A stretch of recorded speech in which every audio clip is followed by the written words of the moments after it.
লাজুর কাছে ক্ষমা চেয়ে নিজের সব ভুলের প্রায়শ্চিত্ত করছে বনলতা। সম্পূর্ণ জানতে ভিডিওটিতে একটি লাইক করে দেখতে থাকো। গল্পের শুরুতেই দেখা যায় যে বনলতা নিজেই অবাক হয়ে গেছে অনুভবের কথা শুনে। অনুভব যে কখনো বনলতাকে ক্ষমা করে কাছে টেনে নিতে পারে এটা বনলতা ভাবতেও পর্যন্ত পারেনি। আর এদিকে লাজু হোস্টেলে ফিরে খুবই কান্নাকাটি করতে থাকে, কারণ লাজু অনুভবকে ফিরিয়ে দিয়েছে। অনুভব বারবার করেই লাজুর কাছে আসতে চেয়েছিল, লাজুকে ভালোবেসে নিজের কাছে রাখতে চেয়েছিল, কিন্তু সেটা লাজু কোনোভাবেই সাপোর্ট করেনি। এরপরেই বনলতার কথা ভেবে লাজু স্যাক্রিফাইস করে দেয়, কিন্তু বাড়িতে এসে ভীষণই কান্নাকাটি করতে থাকে অনুভব নিজেও। এরপর অনুভব বনলতাকে সবার সামনে অ্যাকসেপ্ট করে নেয় আর বলে যে যা যা হয়েছে সব কিছু ভুলে গিয়ে তারা দুজন নতুন করে সব কিছু শুরু করবে। আর এটা শোনার পর থেকেই তো বনলতা খুবই খুশি হয়ে যায় আর ভাবে অনুভব যখন বলে দিয়েছে তখন আর কোনো সমস্যা নেই, বনলতা এরপর থেকে ভালো হয়ে যাবে আর কখনোই কোনো অন্যায় করবে না। কিন্তু অনুভব যখন ঘুমিয়ে পড়ার চেষ্টা করে তখন তার চোখে ঘুম আসে না, বারবার শুধু একটা কথাই ভাবতে থাকে, যেটা হলো সেটা খুব একটা ভালো হলো না।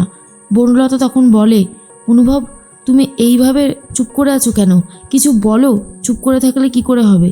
অনুভব তখন বলে, কি বলবো, লাইটটা অফ করে দাও, আমার লাইটটা একদমই ভালো লাগছে না। বনলতা অনুভবের কাছে আসে আর বলে, তুমি বলেছিলে আমাদের মধ্যে সুস্থ স্বাভাবিক দাম্পত্য জীবন শুরু হবে, কোথায়?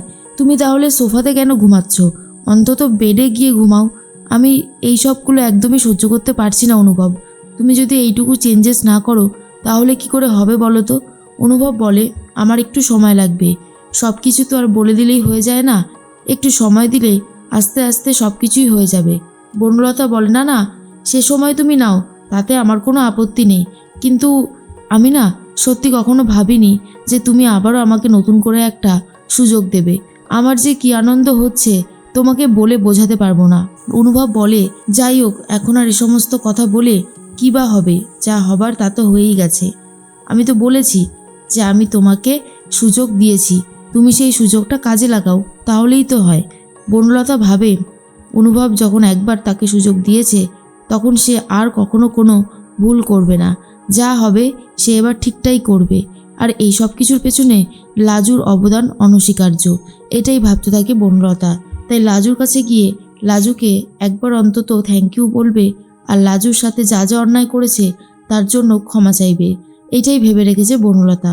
পরের দিন সকাল হতেই লাজু তার বন্ধুদের সাথে কলেজের ক্যান্টিনে কথা বলতে থাকে আর বলে যে হোস্টেলগুলো তো কিছুদিনের জন্য ঠিকঠাক করা হবে আর সেই জন্য সবাই বাড়িতে যাচ্ছে, কেউ নিজের জায়গায় যাচ্ছে।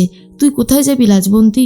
লাজবন্তী বলে, কি জানি, আমি এখনও কিছু ভাবিইনি, দেখি কোনো হোটেল ফোটেলে যদি থাকা যায়। তখনই বন্ধুরা বলে, তোর কোনো আইডিয়া আছে এই শহরে একটা ভালো হোটেলে গিয়ে থাকতে প্রতিদিন কত টাকা খরচা হতে পারে? তখন লাজু বলে, তাহলে আর কি বা করতে পারি, কিছু তো আমাকে একটা করতেই হবে তাই না, রাস্তায় তো আর পড়ে থাকতে পারবো না। বন্ধুদের মধ্যে একজন বলে, তুই আমার বাড়িতে চল, কোনো সমস্যা নেই, আমার মা খুবই ভালো আর আমার বাড়ির লোকের কোনো সমস্যা হবে না। কিন্তু রাজবন্তী বলে, কিন্তু এটা তো ঠিক না, আমি যদি যাই তোদের তো অসুবিধা হতে পারে তাই না? বান্ধবী বলে, কিসের অসুবিধা, কোনো অসুবিধা হবে না, তুই শুধু একবার চল না, আর কোনো রকমের সমস্যা তোকে একদমই ভোগ করতে হবে না, আমি তো আছি। এর মাঝখানে চলে এসেছে বনলতা। বনলতা বুঝতে পারে যে লাজুর কোনো একটা সমস্যা হয়েছে। তখন বনলতাকে দেখে লাজুর বন্ধুরা বলে, এ কি, আপনি এখানে? আবার নিশ্চয়ই কোনো কলকাঠি নাড়তে এখানে এসেছেন। বনলতার কথা তখনই অনুভবের কথাই বারবার ভাবছিল লাজু, যে অনুভব কি আবারও বনলতা দিদির সাথে কিছু করেছে। এরপর লাজু বলে, তোরা চুপ করবি, বনলতা দিদি বসো না, কিছু বলবে? আর তখনই বনলতা বলে, লাজু তুই যে আমার কত বড় উপকার করেছিস তোকে বলে বোঝাতে পারবো না, তোর জন্য আমি সত্যি আজকে খুবই খুশি। আমি তোর কাছে ক্ষমা চাইতে এসেছি, অতীতে আমি যা যা করেছি তার জন্য ক্ষমা চাইতে এসেছি, তুই প্লিজ আমাকে ক্ষমা করে দে। তখনই লাজু বলে, এসব আবার বলছো কেন বনলতা দিদি, আমি ক্ষমা করার কে, আর তাছাড়া আমি এসব কিছু মনে রাখিনি, তুমিও মনে রেখো না, সব কিছু ভুলে যাও, সেটাই বরং ভালো হবে।